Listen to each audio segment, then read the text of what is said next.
My name is Rupa, working as Assistant Professor in Chevrolet Engineering College in the Department of Electrical and Electronics Engineering. I am dealing the subject renewable energy sources. In that, today's topic is solar radiations data.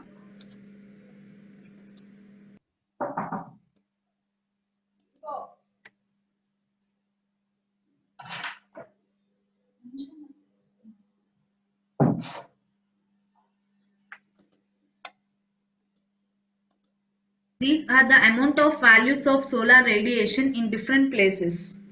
So our India, we know that our India lies between a latitude of 7 degrees and 37 degrees north.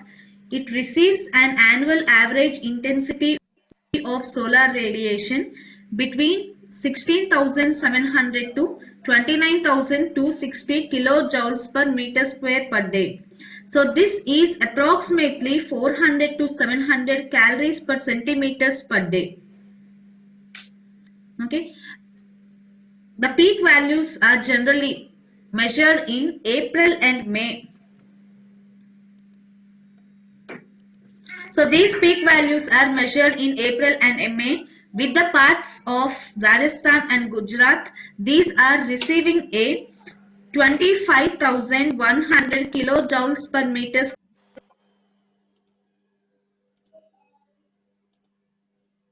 square per day. So this is approximately 600 calories per centimeter square per day.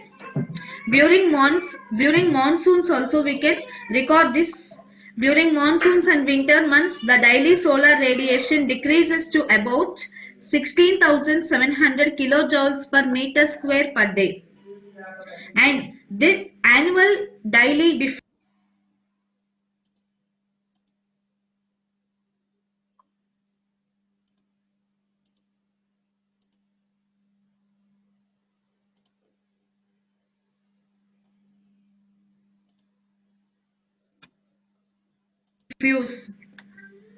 radiation received over the whole country is about 7,300 kilojoules per meter square per day.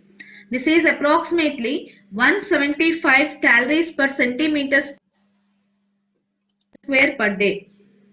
And we get the minimum values in November and December. The minimum values of diffuse radiation measured over many parts of the country during November and December are between 3,135 to 4,180 kilojoules per meter square per day. So this is approximately 75 and 100 calories per centimeter per day. And the maximum values measured over the country are about 12,550 kilojoules per meter square per day. This is especially we see in July in the parts of Gujarat. And approximately it is converted as 300 calories per centimeter square per day. These are the amount of values of solar radiation in our country in different places. So if you observe the table, we are getting April and May 25,100 and it is decreased to 3,135. There is a vast decrease from April, May to November and December in our country only. Okay, so in our country, Rajasthan and Gujarat is with highest solar radiations. So what is the estimation amount of average solar radiation we will measure now?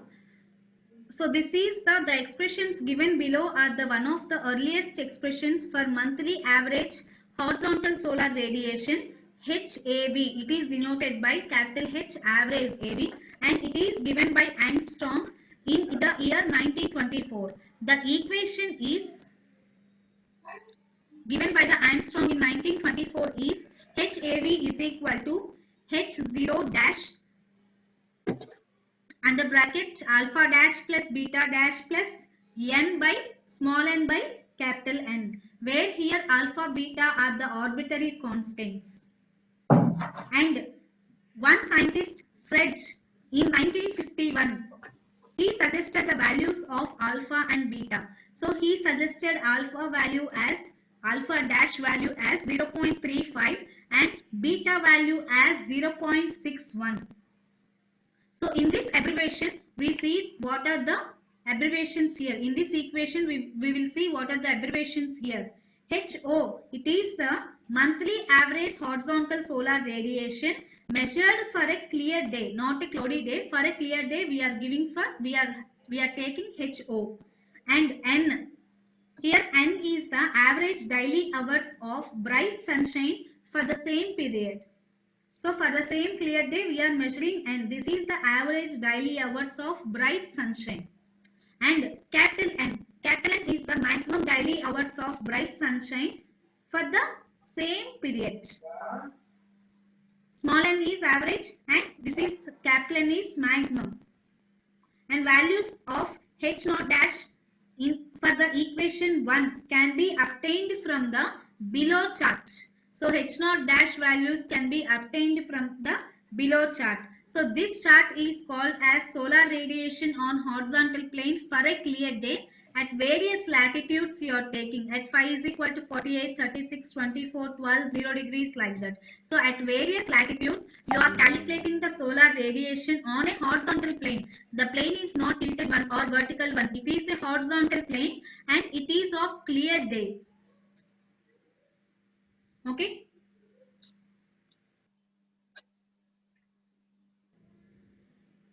And we are giving equations for the day length also. The day length can be obtained from nomogram developed by Wheeler, a scientist called Wheeler. In figure 2, we can see this. This is the figure 2. This is a nomogram to determine xi and hour of sunrise or sunset in solar time. So it is given by Wheeler in 1965. Or it can be from this figure we can calculate, or from the equation we can calculate. So what is this equation? Capital N is equal to TD, day length, is equal to 2 by 15 cos inverse minus tan phi tan xi. Okay, so after this equation, a better form of equation for 1, before what we have seen, given the equation given by the Armstrong, this is the equation HOAV, in terms HAV, and this can be in better form as previous equation can be converted into better form as HAV is equal to H naught into A plus B plus N by N. So here H naught dash is occupied by H naught and alpha and beta constants are occupied by A and B, where H naught is the average monthly insolation at the top of atmosphere. And A and B constants here are modified constant depending upon the location. These constants are modified.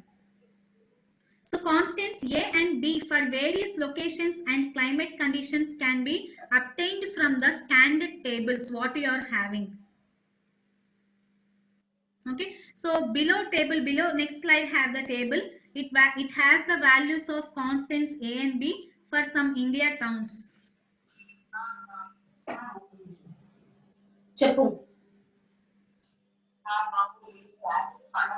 So this is the table.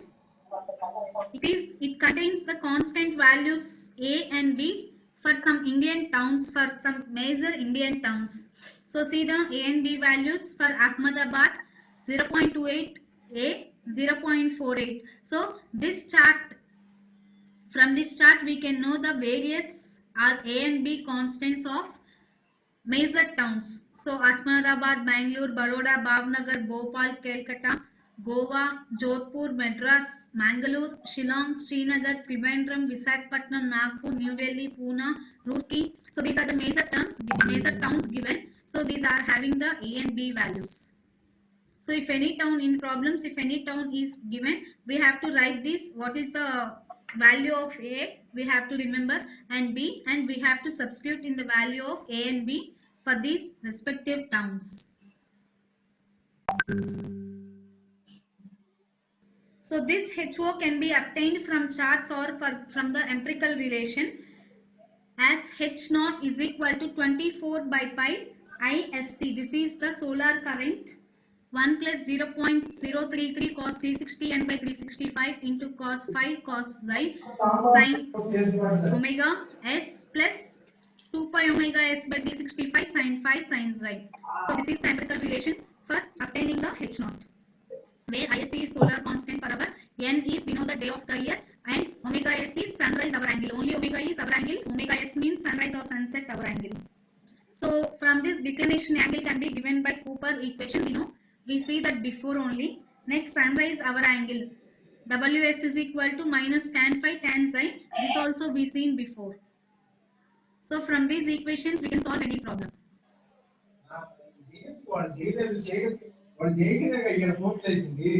So we will see the problem. Determine the average value of solar radiation. Determine the average value of solar radiation on a horizontal surface for June 22nd. The date is given on June 22nd and it is of horizontal surface at a latitude of 10 degrees. So phi is 10 degrees, and if constants A and B are given as equal to 0.30, A value is 0.30 and B value is 0.51 respectively, and the ratio N by N is equal to 0.55. So this is the given data. We will solve the problem now. First, we will solve for declination angle psi, and after that H naught. Okay, so declination angle from the chart we can find for the date June 22nd is 23.5 degrees sunrise. So our angle, sunset hour angle is, sunrise hour angle is omega S is equal to, what is the formula? Cos inverse minus tan phi tan psi. So in that phi will be equal to 10 degrees and psi will be, declination angle will be equal to 23.5. So if you substitute, we will get cos inverse of this value and final answer is 94.39 degrees. Okay, next we are calculating the value of N. N is day of the year, that is for June 22nd it is taken as 172 day. So N will be value of 172. So we have the relation for average insolation at the top of atmosphere as H naught is equal to 24 by pi ISC 1 plus 0.033 cos 360 N by 365 cos phi and cos xi sin omega S plus 2 pi omega S by 360 sin phi sin xi. So all the values, xi value, phi value, omega S value and N value are known except one value, ISC. So substituting all the values except ISC, we will get like this.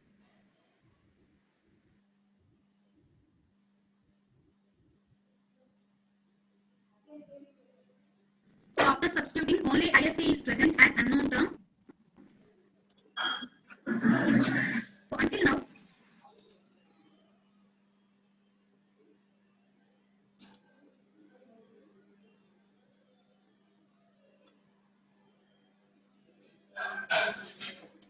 So until now, we saw the solar radiation. What is the amount of solar radiation we are getting on a horizontal surfaces?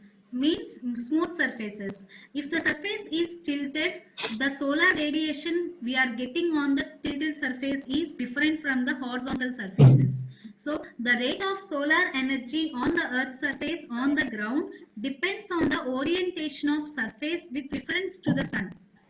Okay, so if a fully sun tracking surface that always faces the sun, if at all we are taking a full sun tracking surface that always faces the sun, receives the maximum possible solar energy at the particular location. If it is of full sun tracking area and the sun is towards the surface, we will get the maximum possible solar energy at that particular location. So if a surface of same area oriented in any other directions will receive smaller amount of solar radiations. Because solar radiation is such a dilute form of energy, it is desirable to capture as much as possible on a given areas. So most of the solar collectors are tilted to an angle to horizontal.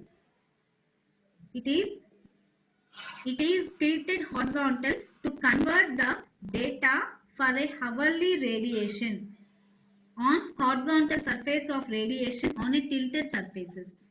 These solar collectors are tilted to the sun's direction to receive maximum solar radiation from the sun.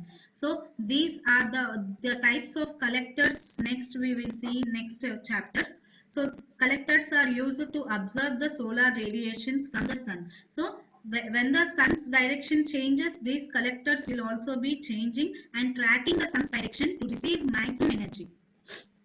Next definition is beam radiation. So we are calculating these all definitions, we are calculating these beam radiation, total radiation, diffuse radiation, all this for tilted surfaces. Up to now we have calculated for horizontal surfaces, and from now we have to calculate them for tilted surfaces also. So for the beam radiation for a tilted surface is, in most cases the tilted surface is due to south, due south. The direction is due south. So for due south means we are taking gamma is equal to 0. So we know before equations, if you put gamma is equal to 0, we will get cos theta is equal to sin xi, sin phi minus s plus cos xi, cos omega cos phi minus s. So this is the beam radiation for a tilted surface. For horizontal surfaces, if you put theta is equal to theta z zenith angle, then cos theta becomes cos theta z, that is equal to sin phi sin xi plus cos phi cos xi into cos omega. So it follows that the ratio of beam radiation falling on the tilted surface to the turf falling on horizontal, it is given by the ratio RB. It is Hd by H, that is equal to Hn cos theta t by Hn cos theta z. So tilted surface, ratio of tilted surface to horizontal surface, tilted surface to horizontal surface is equal to cos tilted theta by zenith angle theta cos theta z, that is equal to sin xi sin phi minus s plus cos xi cos omega cos phi minus s divided by sin xi sin phi plus cos xi cos omega cos phi. This is called as, the above ratio is called as tilt factor for beam radiation. So that the diagrams for this tilt factor is shown. The last one is total radiation.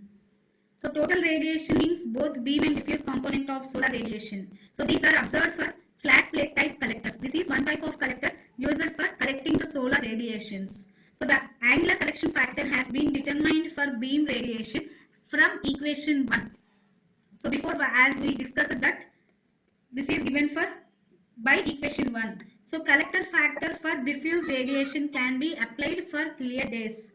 So for that it can be assumed that horizon is near the sun, that is the scattering of solar radiation is mostly considering as forward scattering. So for such cases we are taking capital R is equal to RB, and here R is the correction factor for both directions and diffuse radiations. So here R is equal to, capital R is equal to HT by H, where HT is R into HB plus HD. For cloudy or hazy days, the diffuse radiation can be assumed as uniformly distributed over the skies, and this effective ratio of solar energy on tilted surface on a horizontal surface is, so if you are calculating this tilted surface effective ratio to the horizontal is R is equal to HT by H. HT is tilted and H is horizontal surface, is equal to HB by H into RB plus HD by H. So this is the conversion factor for diffuse radiation RD. So RD is given by the equation 1 plus cos S by 2. So if a surface is tilted at slope S from horizontal, the equation is 1 plus cos S by 2 of the sky dome. From the sky dome we are taking the equation as like this. So the tilted surface also sees ground or other surroundings, and if those surroundings have some diffuse reluctance of rho for solar radiations, the reflected radiation from the surroundings on the surface from the total radiation is defined as HB plus HD 1 minus cos S into rho by 2. Okay, so this is the equation of tilted surface having a diffuse reflectance of rho and reflected radiation from the surroundings on the surface from solar radiations. So we are having mainly three components. What are the three components? Beam radiation, diffuse solar radiation, and solar radiation reflected from the ground, which the tilted surfaces is. These are the three types of the components we are having, and all these three are considered. So we are combining all the three terms, three components, beam, diffuse solar and solar radiations reflected from the ground from the tilted surfaces into one term. So this is first considered, this all combining these three components into one term is considered by Liu and Jordan. So it is the equation given by Liu and Jordan. So HT, all the total is given by HT is equal to HB into RB plus HB into 1 plus cos S by 2 plus HB plus HT 1 minus cos S by 2 into rho, where R is equal to HB by H, RB plus HB by H 1 plus cos S by 2 plus 1 minus cos S by 2 into rho. So the value of diffuse reflectances given by Liu and Jordan are rho is equal to 0.2 when no snow is observed. You take the rho value as 0.2, and when the snow cover is observed, take rho is equal to 0.7. So for India, we are having no snows, so less area or less amount of snowfall will be there for India. So we are taking a value around rho is equal to 0.2 for a surface of concrete or glass.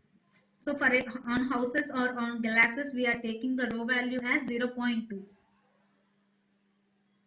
This but reflected radiation do not contribute much for our India, because reflected radiation in India, the value of S will not be exceed 30 degrees. Okay, so we can neglect this reflected radiation. So reflected radiation do not contribute much to the total, because India the value of S will be rarely exceeding 30 degrees. This is the first chapter, and in the second chapter you are going to see the collectors, how the solar radiation, how the solar energy is collected and it is used, and in what the ways it is using in different ways it is using, you will see in second chapter. So second chapter is solar thermal systems.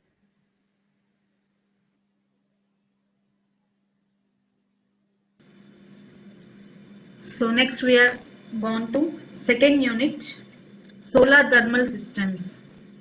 Okay, so here in this unit we are using the solar energy and we are utilizing that solar energy, and we are giving away that solar energy for various uses.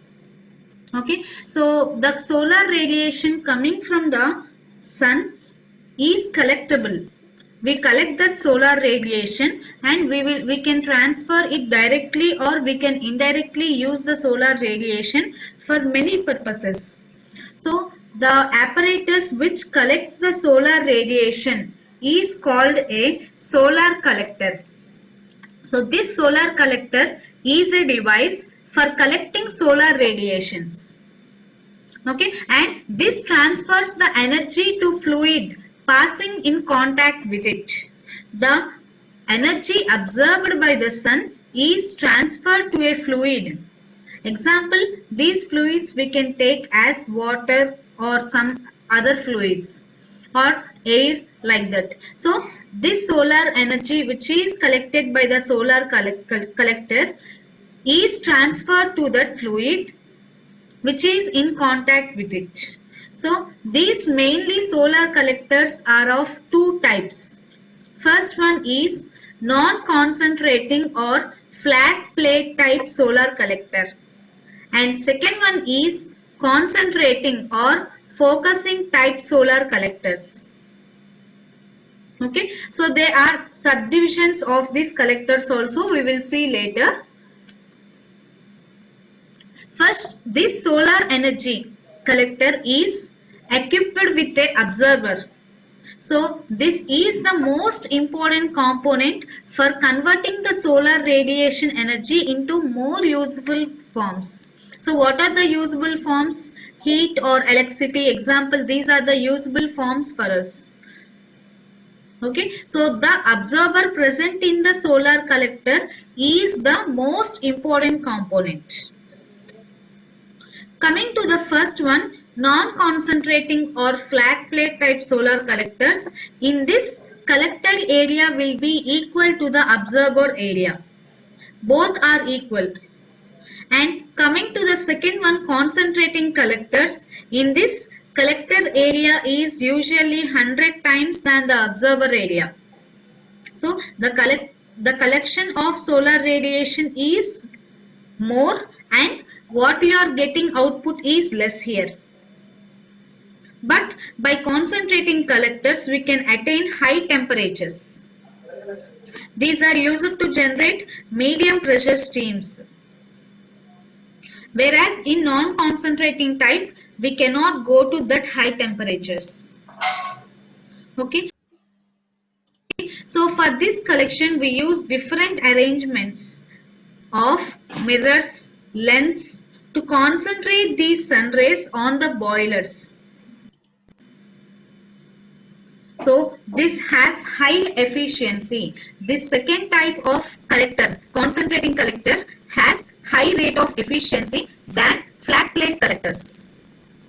Okay, so still if you want any more efficiency, if you want best efficiency from these concentrating collectors, these concentrating collectors should be oriented to the sun's direction. So in which direction the sun is oriented, we have to orient the mirrors or lens used by us to that direction, so that it collects more energy from the sun. Okay, so we will see the physical principles of conversion of solar radiation into the heat. Actually, this is bestly observed by greenhouse effect. So what is this greenhouse effect means? The name itself, the name comes from its first use in the greenhouses, in which it is possible to grow a plant in cold climates through better utilization of sunlight. What is the sunlight available? With that sunlight we are going to grow the plants. This is the first use in greenhouse. So from the first use the name exists that it is a greenhouse effect. Okay, so we know that energy from the sun comes in the form of light. This light is having a shorter wavelength radiation. Okay, so due to these shorter wavelength radiations, it is not observed, it is not visible to the human eyes.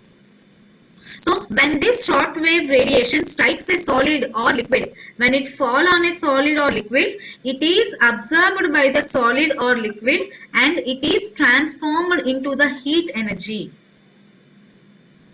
Okay, so when the material or something solid or liquid absorbs that sun's energy, they becomes warm and they stores the heat absorbed by the sun's energy, solar energy, and they conduct it to surrounding materials. So this conducting of warming absorbed by the material to the surrounding materials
is called as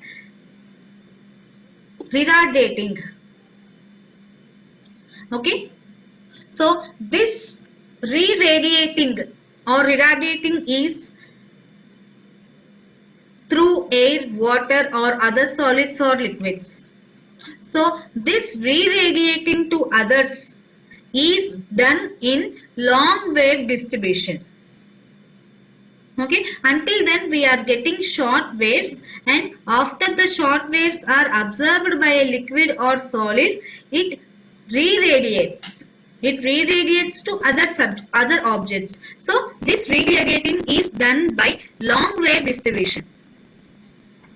So visible sunlight is absorbed on the ground at temperatures of nearly 20 degrees Celsius. Okay, for example,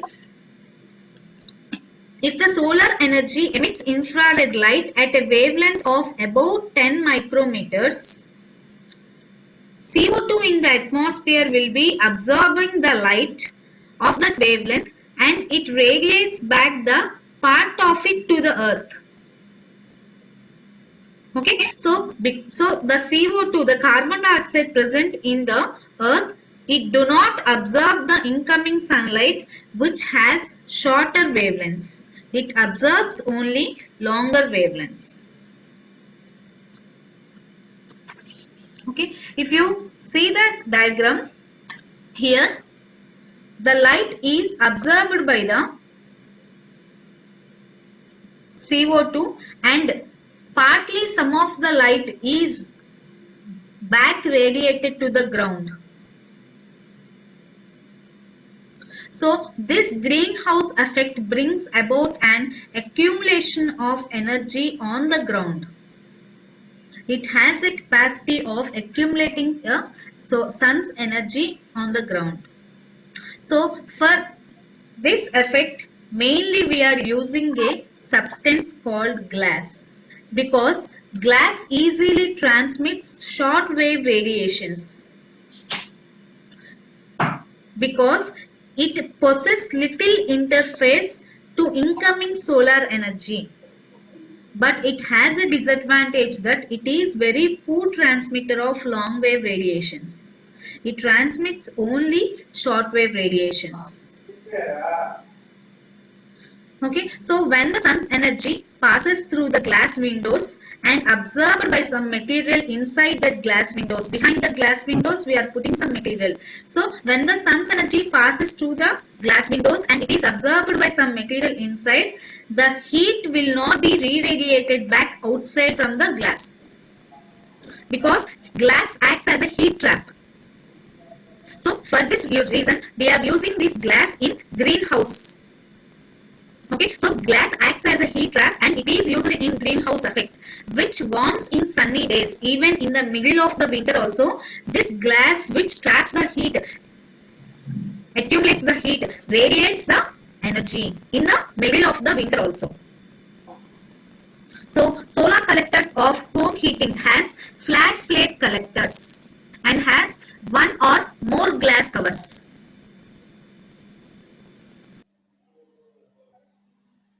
So here I am showing the figure of principle of greenhouse effect. Here it is a black absorber and above that black absorber you are taking one glass. Okay, so this is a window ordinary glass. Here solar radiations are directly made to fall on the glass. So as shown in the figure, a black painted plate absorbs the incoming sun rays. This is the black painted plate. So it is fixed in associated with the glass. This is a ordinary window glass. So when the temperature of the black plate, when the temperature of this black plate increases, it emits an thermal heat in the form of infrared light. Okay, so up to some temperature it does not emit any emissions, any rays. After increasing to some extent of the temperature, it emits rays. Those rays will be in the form of infrared rays. Okay, this black plate has the properties of a black body. It acts like a black body. Actually, ideal black bodies do not have highest absorption rate. Those not only have a highest absorption rate, but it also has highest emission coefficient for all the wavelengths of light. Okay, so we know that black absorbs more light. So we know the fact that black absorbs more light. So not only it absorbs more sunlight, it also emits the same sunlight with all the wavelengths. Not shorter, not longer. With all the wavelengths, it has the highest emission coefficient. So this emission will be increasing with increasing in temperature. So if this continues, the re-emitted light, if so progressively continues of shorter wavelength and greater energy as the temperature of the black body will be increasing. So this theory is expressed, this temperature of the black body increased, and it is expressed by Wien's law. Okay, so what is this Wien's law? Gamma maximum is equal to into T is equal to constant. It is a constant value of 2989 micrometers Kelvin. Okay, where T is the surface temperature of the black body and gamma maximum, it is the wavelength at which the light emission reaches the maximum value.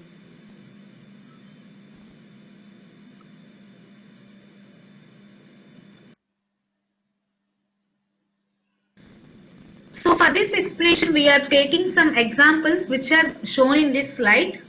In the figure this is the figure of emittance of black body at different temperatures. What is the emittance? So on the x-axis we are taking the wavelengths in micrometers, and on the y-axis we are taking emittance. So we know that the sun emits radiation like a black body only. Okay, so sun is emitted like a black body whose surface temperature will be about 5700 Celsius.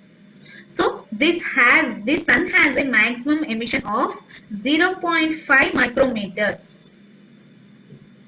If you are assuming the sun as a black body, it is also, we are telling that black body emits the radiation. Okay, so this sun also emits like a black body and it emits radiation, and the surface temperature of the sun is about 5700 Celsius.